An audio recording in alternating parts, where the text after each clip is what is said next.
அங்காடிக்குள் புகுந்து நீ எடுத்துக்கொள்ளடா. அம்மாளை சொல்லிக் கொண்டே இருக்கிறேன்.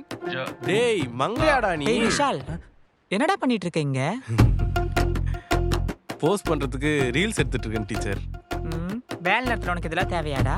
எவ்வளவு நாள் தான் நானும் இப்படி இருக்கிறது? ஒரு சேஞ்ச் வேணும்ல. அது சரி, ஒழுங்கா படிச்சிருந்தா உனக்கு எதுக்கு இதெல்லாம்? நான் என்ன பண்றது, எனக்கு படிப்பு வரல.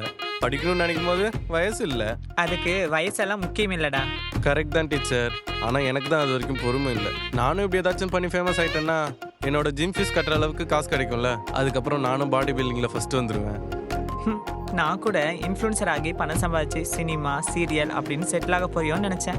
ஒர்க் அவுட் பண்றது தான் கஷ்டம்னு பார்த்தா டயட்டுக்கு செலவு பண்றது தான் ரொம்ப கஷ்டமா இருக்கு. சரி கொடுங்க, வீடு வரைக்கும் எடுத்துட்டு வந்து தரேன். ஏன் எனக்கு கை இல்லையா? எங்களுக்கு எவ்வளவோ ஹெல்ப் பண்ணியிருக்கீங்க, ஏதோ என்னால் முடிஞ்சது. இங்கே பாரு விஷால், பணிவுக்கும் மரியாதைக்கும் செய்கிற வேலை தான் போகிற போக்கில் மேலே கீழேன்னு பார்க்கறதுக்கும் அடிப்படையே. புரிஞ்சுதா? சரிங்க டீச்சர். இது எப்பவும் மைண்டில் வச்சுக்கோ, இப்படி யார்கிட்டையும் செய்யாத. அப்படின்னா யாருக்கும் ஹெல்ப் பண்ணக்கூடாதா? சரி, உதவினா என்ன நீயே சொல்லு.